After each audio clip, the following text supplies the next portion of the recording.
welcome to the starters. Whether you're joining us live right now on NBA TV, watching later on YouTube, listening to the podcast, doesn't matter. We're happy to have you. I'm Jay Skeets, and alongside me, as always, Hestas Bellis. Hashtag like a captain.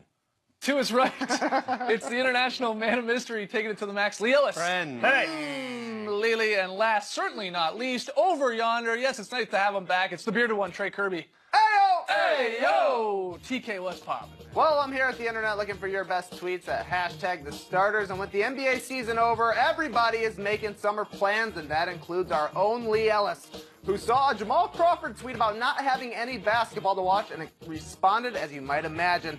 If you come by Atlanta, Lee says, during the summer, let me know if you want to get some shots up, to which Jamal Crawford replied, deal. Wow. That, my friends, is the beginning of yet another Lee Ellis challenge. Sooner or later, these two are going to be playing one-on-one down at one of the parks here in Atlanta. But it brings us to today's question. What are some other starters challenges for this summer? For instance, I have a long-standing offer to have a cannonball competition with Blake Griffin. Right. He plays in Detroit now, so maybe he would enjoy a nice trip to some sunny weather. But maybe we could also have Skeets race LeBron James. LeBron led the league in minutes played in the postseason. Why not? Or maybe the ultimate starters showdown. Tap versus Lee in the ultimate dance-off. The Tasmanian Devil versus the Bomb Cyclone. Sounds like a match made in heaven. But we want to hear from you, so let us know on Twitter. What are some other starters challenges for this summer? Send us your best tweets to hashtag the starters. We'll hear from you later. All right, get those tweets in. Fun show tonight. Trey is going to we'll show you him celebrating, with the Golden State Warriors after they took care of business in the finals. We're going to count down the top 10 plays from those finals, and we got Lili's very solid play for the last time for this season. Of the season. Do you do it in Summer League? I can never remember. Yes, we do. Yes, Okay, well, yes. so sort of the last one. But let's start with a little true or false looking back at the NBA Finals that obviously ended in a sweep. TK, take it away. You got the cues. Believe it or not, there's supposed to be a basketball game tonight, but thanks to the first final sweep since '07, it's already summer, which would be fine if we had watched a classic series. Unfortunately, just one of these 4 games ended within double digits, and LeBron sat the final 4 minutes because the thing was already over. True or false? The finals were boring. I don't think so. I think for a 4-game sweep, it was very entertaining. Not only did it give us a 50-point game, a guy breaking the 3-point record in a single game with Steph Curry, but it's still giving us storylines. We're still talking about LeBron James and whether or not he was hurt because he came out with the cast after Game 4, and you can call him a drama king if you want, but I do think it affected him in games 2, 3, and 4. I think he was a different player when you look back, and watching game 2 live, I thought, well, this is weird. And then, you know, the shot chart and the shooting, it kind of proves it. He didn't want to shoot from the outside. He shot far less. And not to say it was broken, because it wasn't. You know, he did get a couple MRIs done. But I really, truly do think it did affect his play. Do you think it mattered at all, though? Well, I think partly he was partly deflated, and partly he knew that it was going to be over. I don't think it mattered, but you see his shot chart in game 1 on the left. He was all over the place. And the best player in the world in games 2 through 4 only made 4 shots outside the paint. That is not the shot chart of the best player in the world. But again, I think it's a couple things. He knew it was over. He knew he didn't have the guns after game 1. And yeah, he was a little banged up, and he was out of gas, playing 100 games and didn't have the guys around him to beat this Warriors team. I think it's true because people just remember the final score, 4-0. That's what everyone was worried about coming into the finals. It was like the Warriors are just going to destroy the Cavs. Can they get a game? The Cavs had a chance to win 2 games, and if they'd won one, particularly that first game, maybe the series is different. Maybe they get a second one down the line. But people are going to look back, especially the sort of casual fan, and go, that was a boring finals. We knew the Warriors were going to win. They swept them. They did everything. LeBron was great. He had no help. So I think that's going to be the storyline that people remember from this series. Yeah, I tend to agree with you. It was boring as soon as George Hill misses the free throw and J.R. Smith has the brain fart, and then they couldn't recover in overtime, and then the series was over. It really was. And then it was made worse by the fact that LeBron was so frustrated that he goes and maybe punches a whiteboard or a chalkboard or whatever and hurts his hand. I'll ask you this, Lee, especially. You look back at the 2002 finals when the Lakers are still the dynasty and they play the Nets. What do you remember from the 2002 finals? Shaq. Yeah. And that one was way more boring. It was way more boring, but it goes to your point of they were a dynasty. The Warriors are. There's no doubt. They're still in the midst of it, maybe. They got maybe more titles to come, and it was 4-0. And, yeah, LeBron put up one heck of a fight, especially in Game 1. But when we look back, it was like it was lopsided, and they just got crushed. Yeah. That's it. It was peak Shaq at the time, peak Shaq and Kobe. And the Lakers were just too good, and the Nets never really had a chance. The Cavs had a chance, but they just couldn't take advantage of it, particularly in that game one. And that sort of set the tone from there. You just sort of felt that was the one they needed to win to maybe inject some life into this series. And again, look, I'm a huge basketball fan. Everyone knows that. But even me, I know that. Even You in love basketball. even in Game 2, I didn't feel the Cavs were that close. I thought the Cavs were close in Game 3, but Game 4, it was pretty much over, even in the first quarter. And was it part of that because of the way the Warriors play, too, where, you know, all season long, they turn it on in the second half a lot of times? Was it like you're always sort of waiting for that inevitable, okay, the game might be close, yeah, the Cavs are putting up a fight, but we know the Curry flurry, the Warriors avalanche is coming, and you're sort of like, you're just waiting for it to happen, and it obviously got out of hand in Game 4. Yeah, undoubtedly they had to get Game 1. But I still think this was the most exciting sweep ever in NBA Finals history. Am I going to go through each one and judge our excitement level afterwards? No, but you can't compare it to Todd McCullough, pinball champion Todd McCullough, the New Jersey Nets in 2002. No way. It's way better in 2007 sweep. I mean, you had a 50-point game. You had a 3-point there were some storylines, no doubt. Yeah, but and in the we end, still it got a was storyline. We boring. still got a hand. Photos of a hand post-Game 4. You don't see that too often. All right, Trey, what's the next one here? All right, Drake has Kevin Durant's number tattooed on his arm, which makes sense since KD just went back-to-back with Finals MVPs, but Drake also has Steph Curry's number tattooed on his arm, and some people are thinking Steph would get one dance with the Bill Russell Trophy after having 3 great Finals games. Guys, true or false? Steph Curry should have won Finals MVP. No, that's false. Yeah. I think it's false. Yeah. And I only think this is a storyline because, one, the series was not competitive and we needed something to talk about, so it suddenly became Curry Durant. Curry Durant, who do you like? That's one. Two, people just want the idea of Curry having one, which is fair. You know, he's a 2-time MVP. Now he's a 3-time champ. They just wanted him to have one of them, and I think a lot of people do look back at the 2015 finals and go, maybe he should have got that one instead of Iguodala. And then the third part is people don't like Kevin Durant. That's the other part here. He's a bit of a heel. No one's really rooting for him. He's not well-liked outside of Warriors fans. So you add all those things together, and people are like, yeah, you should have given it to Curry. But I don't buy it. I think Durant had a better series than Curry did. Yeah, well, this was always going to be a story coming into this series, and it ended after Game 3, and that's why Durant won it, because the series ended after Game 3. It was done. And so because Steph had that bad game in Game 3, it was over. It didn't really matter what happened in Game 4, even though he had a spectacular game. And people had cast their votes after Game 3, so it was over. Yeah, Steph needed it to go 6 games, actually, I think, because then Yeah, it that gave would have him helped his chances. more of a chance to have it, to forget about that bad Game 3 that he had, which was the worst playoff shooting game of his career. And then to make it even worse, Kevin Durant had maybe one of his best playoff games of his career as well. But look, it's you know, Steve Kerr was asked about it, and he said when we met at the Hamptons 5, no one was arguing over who's going to win Finals MVP. Right. They want to win championships. The Finals MVP is nice to win, but ultimately this is what they wanted, and this doesn't really matter who walks away with this trophy. Yeah, selfishly, I think for me, for a lot of people as well, they wanted to see Steph just even it up and get one like KD had one. But when you see these guys, they really don't care. They're really that selfless. And Steph Curry truly didn't care.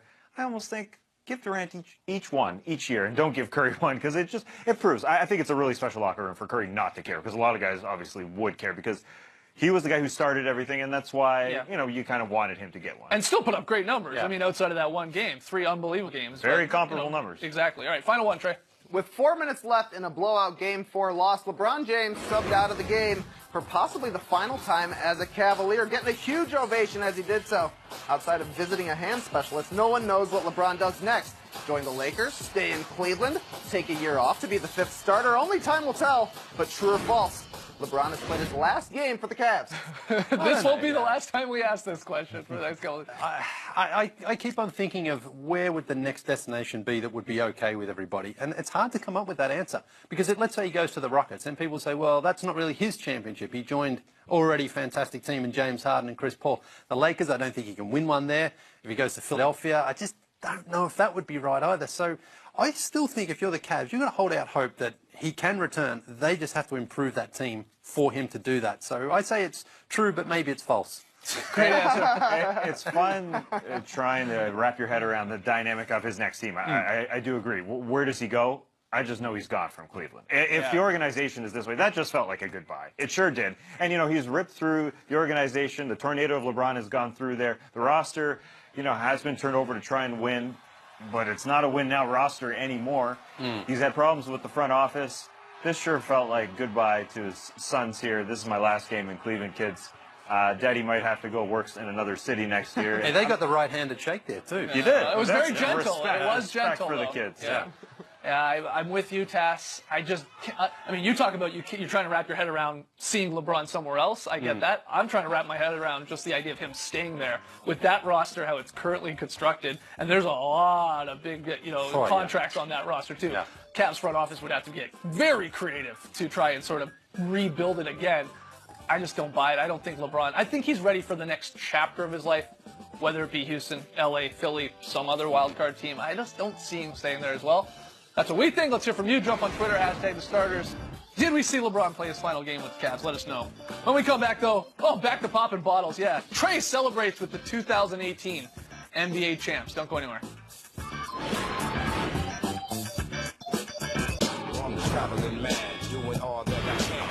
Welcome back to the starters, where it's great to have the whole squad back together here again. Got to congratulate Lee and Trey on an awesome job covering the finals out on the road again. You were out in Oakland, obviously, Lee, for games 1 and 2. Trey, you in Cleveland, games 3 and 4. We talked to Lee about his experience. Trey, what was your favorite part from being out on the road? Well, going into the locker room is one of the best parts of covering the finals. Everybody's happy, everybody's chatty, everybody smells terrible. It is awesome, and this year's trip did not disappoint. 3 titles in 4 years, 2 MVPs, a giant bucket of popcorn. How's it feel to be on top again? Feels great. Never come in this league. This is what you dream about, to be in a position to win a championship. And I've said it out loud in my head a couple of times since the buzzer sounded in the fourth quarter. I'm a 3-time champ. It's unbelievable. So I'm gonna enjoy it. Hey man, back to back. How's it feeling? Oh man, it feels amazing, man. Back to back. You would never think this is possible, let alone it happening. It's amazing, man. It's an amazing feeling. We're gonna get a back-to-back fanny pack. I need to make a back-to-back. Y'all make sure y'all go to JamelMcGee.com/shop. Get my fanny packs ahead, man. Appreciate you. 3 titles in 4 years. How's it feel, dude? It's hard to put into words, honestly. It's a little relief too, man. We had a lot of expectations on us these last 2 years. It will be the same next year, so it just feels good to have some time to get healthy, have some fun, because we earned this, man. This is not an easy journey. How much harder was it to go back-to-back? It was a roller coaster ride the whole way, and even in the playoffs, playing some great teams and being pushed to the brink of elimination twice, and getting through that, and then they're coming to the finals and go 4-0. It's a nice sigh of relief for sure, and I'm gonna enjoy it. How's it going, man? How you gonna celebrate? We'll see, man. Might play some Fortnite, playing. So Fortnite! We'll see what's up, man. All right. See what the night brings. Ankle's been bothering you. Must feel all right now, though. Yeah, and, adrenaline kicks in, and it's worth every second. I'll miss being sore when I'm done playing. That's how I looked at it, and I was not missing the finals for anything. This one feels good. I mean, this one feels like a deeper gratification. Not that the other ones didn't, but this was hard. This was tough. Trying to repeat, we've never done that, and so being tested probably more than we ever had been in the playoffs with Houston, and then just the nature of the team with a lot of the same guys trying to go through the same journey again. There's mental fatigue. It's like having a house guest that stays too long sometimes. you need space, and so yeah, it's. That's what but if it wasn't hard, it wouldn't mean anything. NBA champ, how's it feel, man? I'm the swag champ, baby. That's all. No more swaggy feet. Swag champ. It's been upgraded. Hey, it's been upgraded. Way to go, champ. Oh, you hear that? Yeah, I'm on another level. I'm like a national treasure now. 3 titles in 4 years. Another dynasty for you. How's it feel? What was that? Tiring. It's exhausting. Yeah, but whatever. Another title. Are you running out of room to keep your rings? I got 2 more digits to work on. So yeah. All right, let's fill it up then. Let's fill it up. Let's do it. All right, great stuff. A few questions or comments, I guess. Back-to-back fanny pack is a great idea. Yeah, for sure. I have a feeling we'll see that at JaVale McGee shop not too long. That is a great idea. Who do you think had more fun overall after they won the title? Swaggy P, or Swaggy Champ, I should say, or Klay Thompson? Because they were on fire, I thought, both of them. They're both great. Swaggy P and Klay Thompson, the way they interact with each other and the way they interact with people, completely different, but they're both very, very funny. We didn't see it there. Klay Thompson said he is going to bring Rocco some beef jerky this summer, so, Rocco's going to have a great summer as well. Okay, excellent. Anything else for us there from the finals? Well, around All-Star, Lee trained with Steph Curry, trying to break his personal 3-point record. He's got to get 20. Came up a little bit short this year, but, you know, with Steph on top of the world, I thought I'd ask him how Lee can kind of tap into some of that championship mindset that Steph has. You talk about getting over the hump. We can't get Lee Ellis over 23s, man. It's impossible. How does he get that mental edge like you got? I mean, sometimes, you know, the coaching can only take you so far. You gotta be ready for the bright light. So that's on you. That's on you.